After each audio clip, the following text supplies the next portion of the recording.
Hello दोस्तों, कैसे हैं आप सभी। आई होप आप सब बहुत अच्छे होंगे।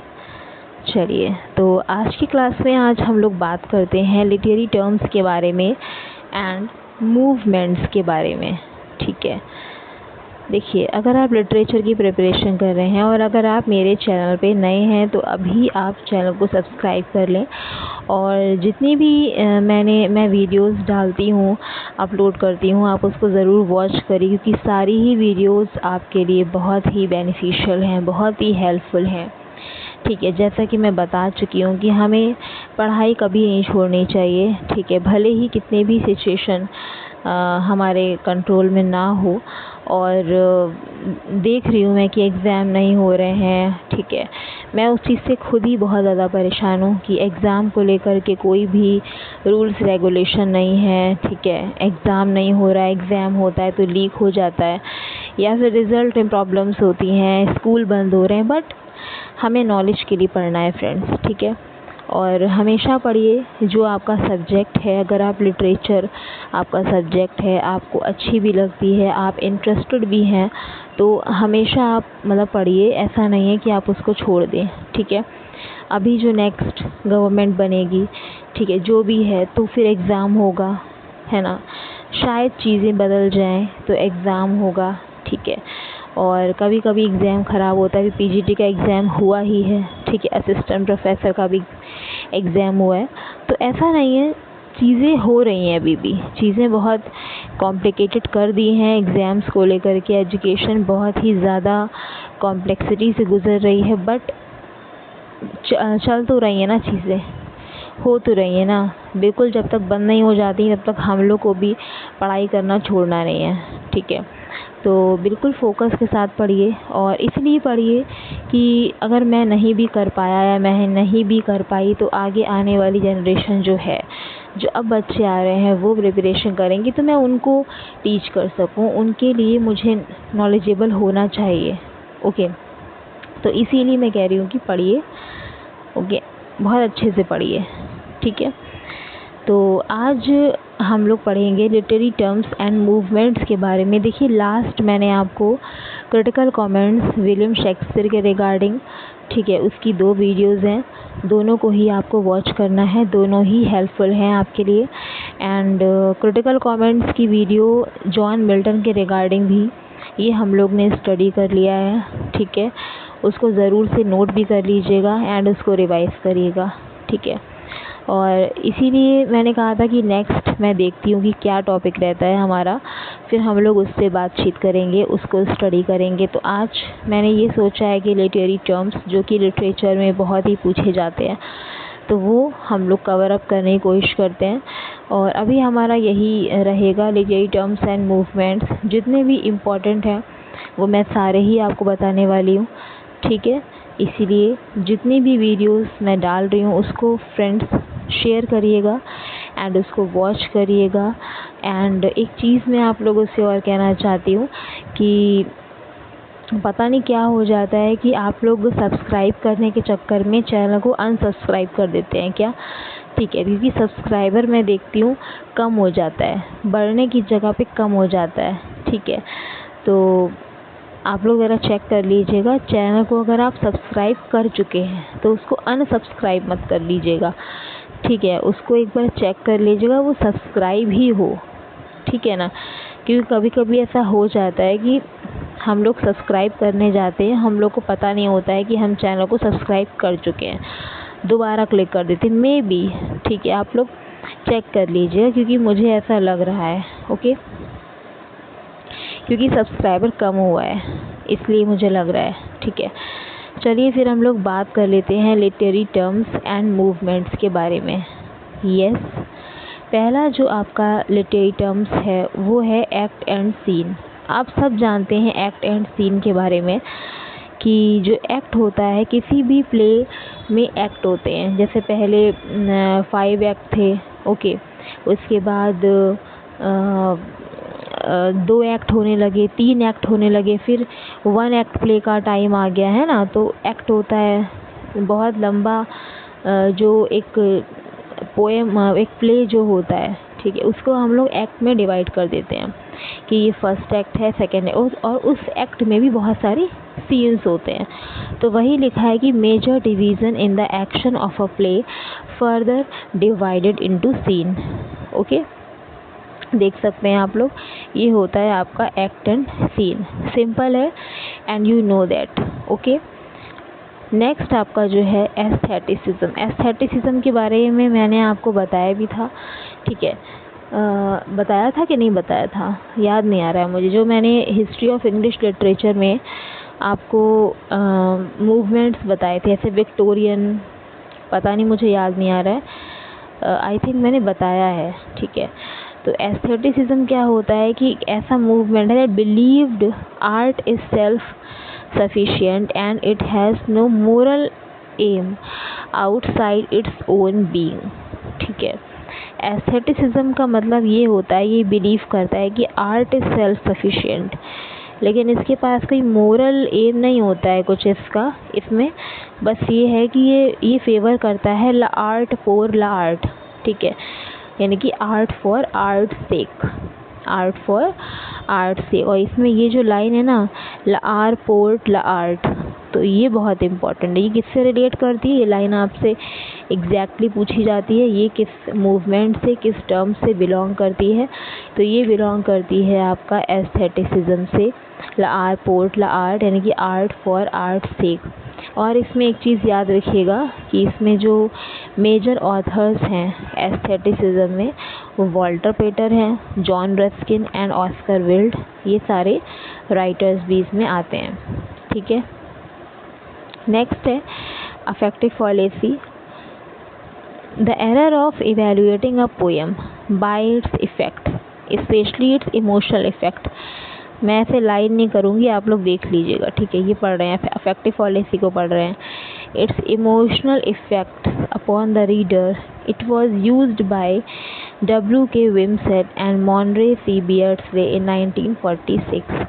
अफेक्टिव फॉलेसी का मतलब ये होता है कि एरर जो है, ठीक है, जो एक पोएम को इवेल्युएट आप कर रहे हैं उसके इफ़ेक्ट के साथ में, उसके इफ़ेक्ट के द्वारा, एंड कैसा इफ़ेक्ट, उसका इमोशनल इफ़ेक्ट, ठीक है, कि रीडर्स पे उस पोएम का क्या इमोशनली इफ़ेक्ट पड़ा है, ये इवेल्युएट करना। रीडर्स पे जो उस पोएम को जिसने पढ़ा है, रीड किया है, ठीक है, उस पर क्या इमोशनली इफ़ेक्ट पड़ा है, ठीक है, वो उसको इवेल्युएट करना इज़ कॉल्ड अफेक्टिव फॉलेसी। एंड इसको यूज़ किया था विमसेट एंड बियर्ड्सले ने, और कब किया था, तो ईयर कर लीजिएगा 1946 में किया था। आई थिंक क्लियर हो रहा होगा। चलिए नेक्स्ट हम लोग देखते हैं। देखिए, मैं आपसे बता चुकी हूँ कि किसी भी चीज़ की लंबी गाथा आपको नहीं पढ़नी है, आपको उसको फटाफट से समझना है और किनारे करना है। एक्ट एंड सीन क्या होता है, अच्छा ये होता है, ठीक है। एस्थेटिसिज्म, अच्छा इसमें ये ऑथर्स आते हैं, ला आर्ट पोर्ट ला आर्ट, मोरल एम नहीं होता है बट ब्यूटी होती है, मतलब आर्ट के बारे में यहाँ पर बात होती है, ठीक है। ऐसे जल्दी जल्दी करिए, ये नहीं कि आप एक चीज़ को लेके बैठ गए बिल्कुल, उसमें आप सर्च रिसर्च सब लगा दे रहे हैं, ठीक है, क्योंकि और भी बहुत सी चीज़ें हैं, हर चीज़ पढ़नी है, तो जो इम्पोर्टेंट है उसमें वो फटाफट से पढ़िए। पता होना चाहिए कि ये टर्म आखिर होता क्या है, इसमें आखिर होता क्या है, इतना आपको पता होना चाहिए, इतनी नॉलेज आपको होनी चाहिए। ये नहीं कि 2 पेज आप एक ही टर्म्स में निकाल दे रहे हैं, फिर 2-3 पेज आपने एक ही टर्म्स को, मतलब इतना आपने कर लिया कि 2-3 पेज उसी के हो गए, तो ऐसे नहीं करना है, ठीक है। देख लीजिए, हाँ मैंने कितनी सटीक चीज़ें लिखी हैं, ठीक है, जो मेन उसका मीन है मैंने वो यहाँ पे लिखा है ना, जो मेन मतलब है उस टर्म का वो लिखा है, उससे रिलेटेड जो इम्पॉर्टेंट चीज़ें हैं वो लिखी हैं, ठीक है। आगे बढ़ते हैं। एलेगरी। एलेगरी क्या होता है, देखिए एलेगरी जो होता है ना, वो एक एक्सटेंडेड मेटाफर होता है। हो सकता है एग्ज़ाम में आपको लिख के दे दे कि allegory is an extended metaphor, ऐसे भी लिख के दे सकता है, ठीक है। तो in which a symbolic story is told that convey hidden meaning through symbolic, ठीक है, सिम्बल्स के द्वारा ओके, एक्शंस के द्वारा, फिगर्स के द्वारा, इमेजरी और इवेंट्स के द्वारा which create moral, spiritual and political meaning. Allegory का मतलब होता है रूपक, मतलब कि एग्जैक्ट कोई चीज़ आप नहीं बता रहे हो, आप बता रहे हो सिंबॉलिक वे में, कोई स्टोरी को आप बता रहे हो सिंबॉलिक वे में, ठीक है। वो हिडन मीनिंग उसमें है, ठीक है, जो एकदम एग्जैक्ट मीनिंग है वो हिडन है, लेकिन सिंबॉलिक बेस पे, फिगर्स के बेस पे, उसके एक्शन, उसका इमेजरी, उसके इवेंट्स, वो आपका एलिगोरी होता है कि सिंबल्स के द्वारा आप बता रहे हो, ठीक है। समझ में आ रहा है? कोई चीज़ एग्जैक्टली ना कह के सिंबल्स के बेस पे बता देना, इमेजरी के बेस पे बता देना, ठीक है, उसके एक्शंस के बेस पे बता देना, और मीनिंग हिडन रहे, उसका जो रियल मीनिंग है ना वो हिडन रहे, वो आपका एलिगोरी होता है। और याद रखना, उसमें हमेशा एक मोरल, स्पिरिचुअल और पॉलिटिकल मीनिंग भी निकलेगा, एक मोरल निकलेगा उसमें जो स्पिरिचुअल भी होगा, ठीक है, पॉलिटिकल मीनिंग भी उसका होता है, ठीक है, ओके। जैसे कि जॉन बनियान का जो पिलग्रिम प्रोग्रेस है वो क्या है, वो एक एलिगोरी है। जॉर्ज ऑरवेल का एनिमल फार्म है, ये भी एक एलिगोरी है, ठीक है। नेक्स्ट है आपका अल्यूजन। अल्यूजन के बारे में देखते हैं, अल्यूजन क्या होता है। एन इनडायरेक्ट और passing reference to an event. Allusion में कभी भी अगर एग्जाम में आता है तो मोस्ट ऑफ ये लिख के ज़रूर आएगा, एन इनडायरेक्ट और passing reference to an event, person, place और अनदर वर्क ऑफ लिटरेचर और आर्ट, ठीक है। एक इनडायरेक्ट और पासिंग रेफरेंस, कोई इवेंट है, कोई पर्सन है, कोई प्लेस है, या कोई भी आपका लिटरेचर में कुछ आर्ट आपका है तो वहाँ पे अल्यूजन होता है। एक पासिंग रेफरेंस, ये इसका मेन लाइन है, पासिंग रेफरेंस, ये ज़रूर लिख कर आता है, तो ऐसे करके आप इसको पहचान सकते हैं, ऐसे करके आप इसको राइट टिक कर सकते हैं। Passing reference to an event, person, place, okay, that is called allusion, okay. And इसमें आप लोग कह सकते हैं कि एक एग्जाम्पल भी, जैसे कि जो आपका सर्वेंटिस राइटर थे ना, उनका जो वर्क है ना, Don Quixote, a story of a foolish knight and his misadventures, ठीक है, तो वो इसका एक एग्जाम्पल है, ठीक है। नेक्स्ट है एम्बिग्यूटी, ठीक है। एम्बिग्यूटी का मीन्स होता है कि कोई भी आपका एम्बिग्यूटी है, उसको हम पॉलिसी भी कह सकते हैं, ठीक है। एक ऐसा वर्ड, एक ऐसा सेंटेंस जिसके एक से ज़्यादा मीनिंग होते हैं, द्विअर्थक हम कह सकते हैं, एम्बिगुअस है, एम्बिगुअस होता है ना, द्विअर्थक, ठीक है, जिसका एग्जैक्ट मीनिंग नहीं निकल कर आता। अभी एलिगोरी से मत आप लोग कर लीजिएगा कि एलिगोरी में भी तो यही बताया था मैम आपने, नहीं, एलिगोरी में हिडन मीनिंग होता है, उसमें मीनिंग एक ही होता है, लेकिन उसी मीनिंग को सिंबल्स के द्वारा कन्वे किया जाता है, फिगर्स के द्वारा, इवेंट्स के द्वारा, किसी और सिंबल के द्वारा उसे कन्वे किया जाता है। बट एम्बिग्यूटी में दो मीनिंग होते हैं, मतलब एक ही कह सकते हैं कि एक ही वर्ड के, फ्रेज के, सेंटेंस के एक से ज़्यादा मीनिंग होते हैं, वो एम्बिग्यूटी होता है, द्विअर्थक होता है कि ये मीनिंग है कि ये मीनिंग है, ठीक है, द्विअर्थक होता है। एम्बिग्यूटी और fallacy of ambiguity is a word, phrase और statement which contains more than one meaning. I hope you understand very well, okay. Next is literary terms anachronism, ठीक है। अब एनाक्रोनिज्म को अच्छे से समझिएगा। It is derived from a Greek word, ठीक है। सबसे पहली चीज़ जो एनाक्रोनिज्म है वो कौन से वर्ड से आया है, ग्रीक वर्ड से आया है। नेक्स्ट स्लाइड पे हम लोग आ जाते हैं, और एनाक्रोनोस का मीन्स होता है अगेंस्ट टाइम, ठीक है। देखिए इसमें मैंने ज़्यादा कुछ नहीं लिखा है, एनाक्रोनोस से निकला है, ठीक है, जिसका मीन्स क्या होता है, अगेंस्ट टाइम होता है। कैसा वर्ड है, एक ग्रीक वर्ड है, ठीक है। इतनी चीज़ें हो गई क्लियर। अब इसको समझिए अच्छे से कि अगेंस्ट टाइम का क्या मतलब है। अगेंस्ट टाइम का मतलब ये होता है कि जैसे कि मैं आपको एग्जांपल दे देती हूँ, जैसे कि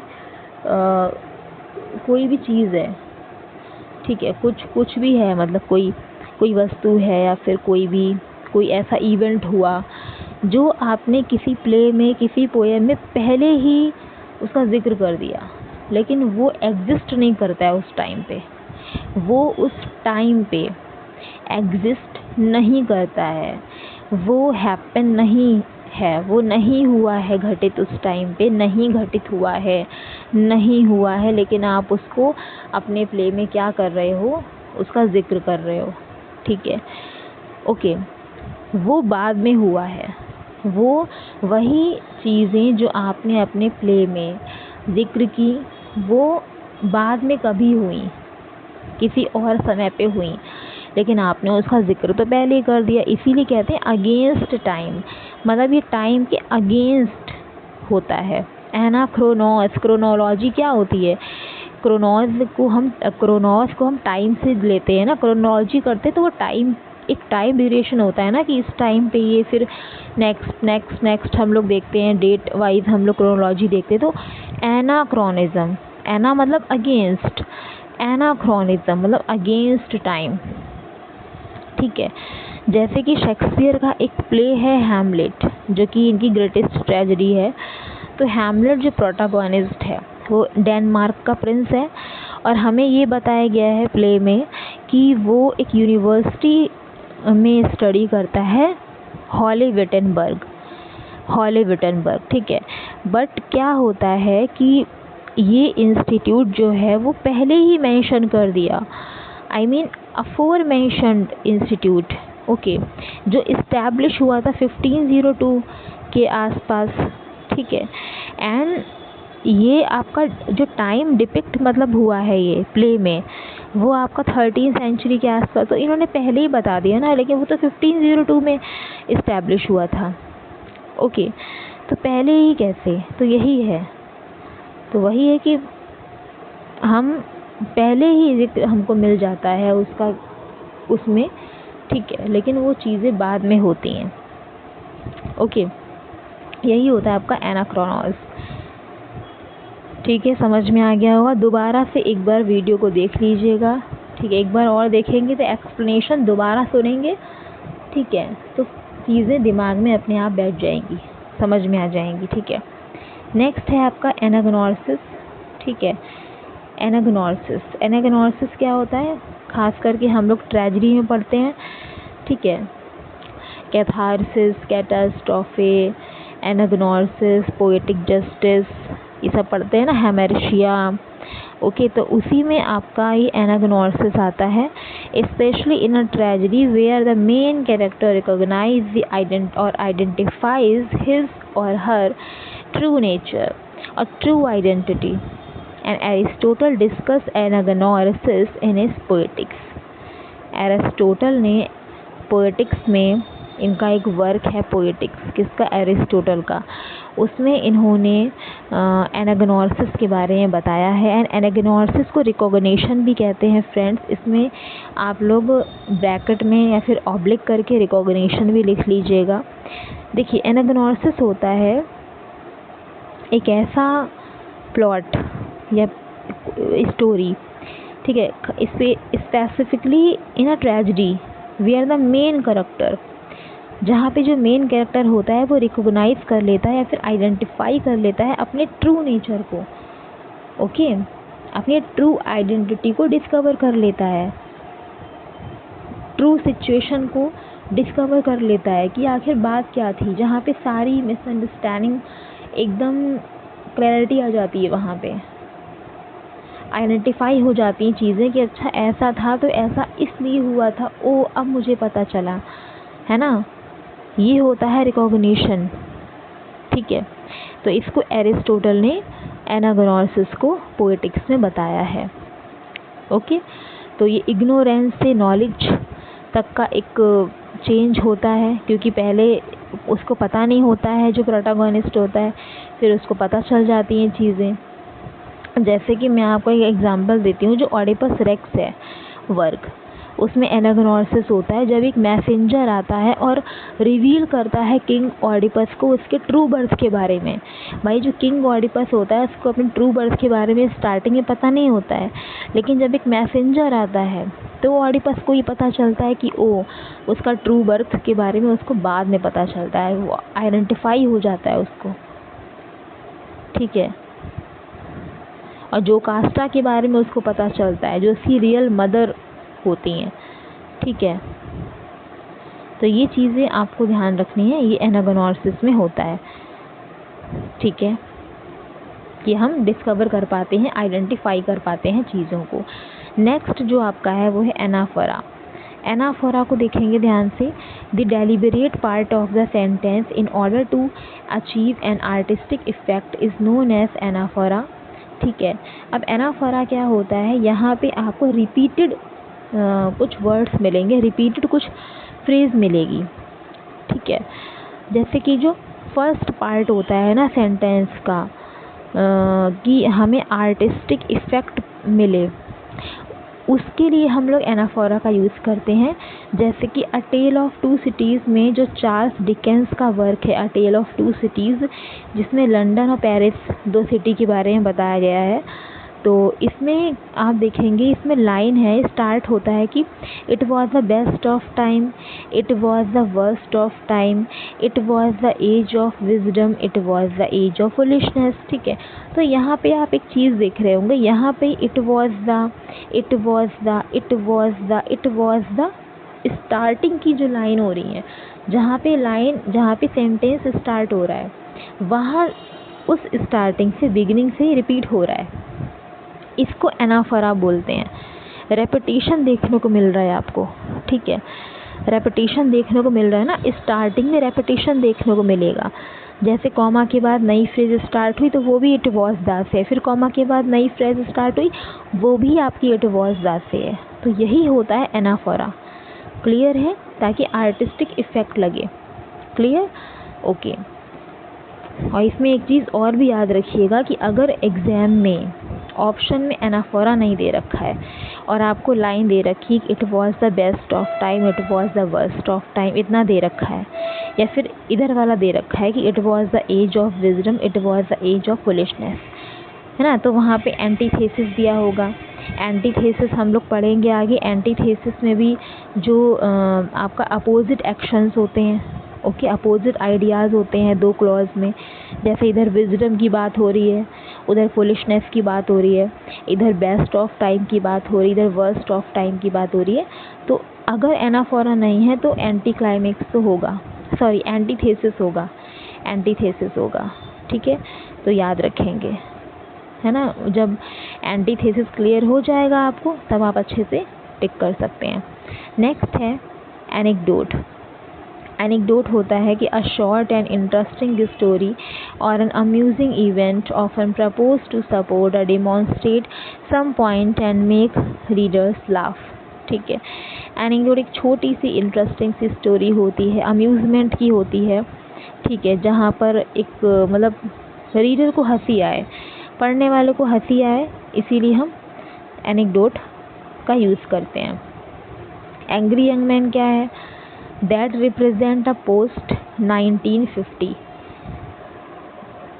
एंग्री यंग मैन जो आपका यूज़ करा गया है फ्रेज, ठीक है, टर्म, वो 1950 के आसपास किया गया था। They were a group of mostly working and middle class British playwrights, okay, and ये ग्रुप था mostly working and middle class British playwrights का, ध्यान रखेंगे, ओके। एंटागोनिस्ट लिखेंगे। एंटागोनिस्ट क्या होता है, that represents opposition against the protagonist, in short it refer the villain of the story. जो एंटागोनिस्ट होता है ना वो प्रोटागोनिस्ट के अगेंस्ट होता है, उसकी अपोजिशन में होता है, उसके विरोध में होता है, तो हम कह सकते हैं कि वो विलन होता है स्टोरी का, ठीक है। इसके बाद है आपका एंटाना क्लासेस। एंटाना क्लासेस को देखेंगे, it is a rhetorical device in which a phrase और वर्ड इज़ रिपीटेडली यूज्ड। यहाँ पर फ्रेज और कोई भी वर्ड रिपीटेडली यूज़ होता है, ठीक है। However the meaning of a word या फिर फ्रेज, ठीक है, लेकिन उस वर्ड का या फिर उस फ्रेज़ का जो मीनिंग होता है वो ईच केस में, मतलब पहले वाले केस में अगर वो फ्रेज़ यूज़ हुआ है, दूसरे वाले केस में अगर वो फ्रेज़ यूज़ हुआ है, तो दोनों में ही उसका मीनिंग चेंज होता है। एग्ज़ाम्पल के तौर पे लिखा है put out the light then put out the light. ये जो लाइन है, ये जो फ्रेज़ है, ये ओथेलो की है। ओथेलो जो शेक्सपियर का ट्रेजेडी है वहाँ से ली गई है। मैं आपको बता दूं कि ओथेलो से लिया गया है और ओथेलो ये डायलॉग मारता है, उसमें ओथेलो डायलॉग को बोलता है, ठीक है, जब वो डेस्डेमोना को मारने जा रहा होता है, ठीक है, तो वो क्या कहता है, put out the light then put out the light. इसका मीनिंग ये हुआ, अब देखो दो फ्रेज़ यूज़ हो रहे हैं, दोनों सेम है, दोनों सेम है, ठीक है, लेकिन दोनों का मीनिंग चेंज है। पहले पुट आउट द लाइट का मतलब यहाँ पर है कि पहले मैं कमरे की लाइट्स को ऑफ़ करने और कमरे की लाइट्स को ऑफ़ करने की बात कर रहा है वो, कि लाइट को बुझा दो, बंद कर दो लाइट को। देन पुट आउट, और फिर जो पुट आउट द लाइट का यूज़ कर रहा है वो डेस्टिमोना के लाइफ को ख़त्म करने की बात कर रहा है, ठीक है, कि पहले मैं इस रूम की रोशनी बंद करूँगा, लाइट बंद करूँगा, फिर तुम्हारे जीवन की रोशनी बंद करूँगा, ठीक है, क्योंकि उसको मतलब ये पता नहीं है ना, उसको लग रहा है कि इनफिडेलिटी दिखाई है डेस्टिमोना ने उसके लिए, तो वो उसको मारना चाह रहा है, मार देता है वो उसको। तो यहाँ पे ये है, इसको एनाफोरा से मत कंपेयर कर लीजिएगा। एनाफोरा में क्या होता है कि एनाफोरा में मीनिंग की कोई मतलब नहीं है, वहाँ पे तो मीनिंग सेम होता है। इट वॉज द का मीनिंग, जो मीनिंग यहाँ पर है वो मीनिंग आगे भी है, इट वॉज द। और वहाँ पे आप देखेंगे स्टार्टिंग में वो लाइन आ रही है, जैसे कॉमा लगा के या फुल स्टॉप लगा के नई लाइन शुरू हुई, तो फिर वहीं से फिर वो एक लाइन ख़त्म हो गई, फिर वो वहीं से शुरू हो गई है। लेकिन यहाँ पे ऐसा नहीं है, यहाँ पे तो दोनों का मीनिंग ही चेंज है। ऐसा नहीं है कि स्टार्टिंग में यूज़ कर रहे हैं, वो स्टार्टिंग में मिलेगा आपको बार बार, उसकी जगह पे कुछ और भी हो सकता है। मैंने तो आपको सिर्फ एक एग्जांपल दिया है, और इसमें तो कहीं पर भी हो सकता है ना। अब इन्होंने दो फ्रेज़ यूज़ कर ली कि दोनों का मीनिंग अलग अलग है, ठीक है। नेक्स्ट है एंटी हीरो। अब एंटी हीरो क्या होता है, देखिए जो एंटागोनिस्ट होता है वो तो विलन होता है। एंटी हीरो क्या होता है, who differ from traditional hero. An anti hero might be timid, hyper sensitive. जो एंटी हीरो होता है ना, वो विलन नहीं होता है, वो हीरो ही होता है, लेकिन वो ट्रेडिशनल हीरो से, मेन हीरो से थोड़ा सा डिफरेंट होता है, डिफ़र होता है, ठीक है। जैसे एंटी हीरो जो होता है वो टिमिड होता है, डरपोक होता है, हाइपर सेंसिटिव होता है, ठीक है। जैसे कि जो टी.एस. एलियट का love song of J. Alfred Prufrock है, जो कि 1915 में आया था, तो ये आपका जैसे प्रूफरॉक है ना, वो एक एंटी हीरो का एग्जाम्पल है, क्योंकि वो टिमिड होता है और हाइपर सेंसिटिव होता है, ठीक है। तो आई थिंक आपको समझ में आया होगा अच्छे से। फ्रेंड्स, आज इतने ही लिटरेरी टर्म्स हैं, और नेक्स्ट हम लोग कुछ अदर लिटरेरी टर्म्स की बात करेंगे, उसको स्टडी करेंगे। बहुत सारे लिटरेरी टर्म्स हैं, बहुत इंपॉर्टेंट हैं, एंड मैंने आज आपको काफ़ी टर्म्स कवर अप करवा दिए हैं, तो इसको आप लोग पढ़िएगा, नोट करिएगा, चाहे तो स्क्रीनशॉट ले सकते हैं। एंड वीडियो पसंद आया हो तो वीडियो को ज़्यादा से ज़्यादा शेयर करें फ्रेंड्स। एंड अगर आपने चैनल को सब्सक्राइब नहीं किया है तो चैनल को सब्सक्राइब करें, ओके। वीडियो को शेयर करें, ज़्यादा से ज़्यादा शेयर करें फ्रेंड्स, ओके। चलिए फिर मिलते हैं नेक्स्ट कुछ अदर लिटरेरी टर्म्स के बारे में। ऐसे ही हम लोग पढ़ेंगे आराम आराम से, और बहुत छोटी छोटी सी चीज़ें हैं, बस आपको 2-3 पॉइंट सबके बारे में पता होना चाहिए, नॉलेज होनी चाहिए उसकी। इसको देख लीजिएगा, पढ़ लीजिएगा, फिर मिलते हैं next. Thank you so much.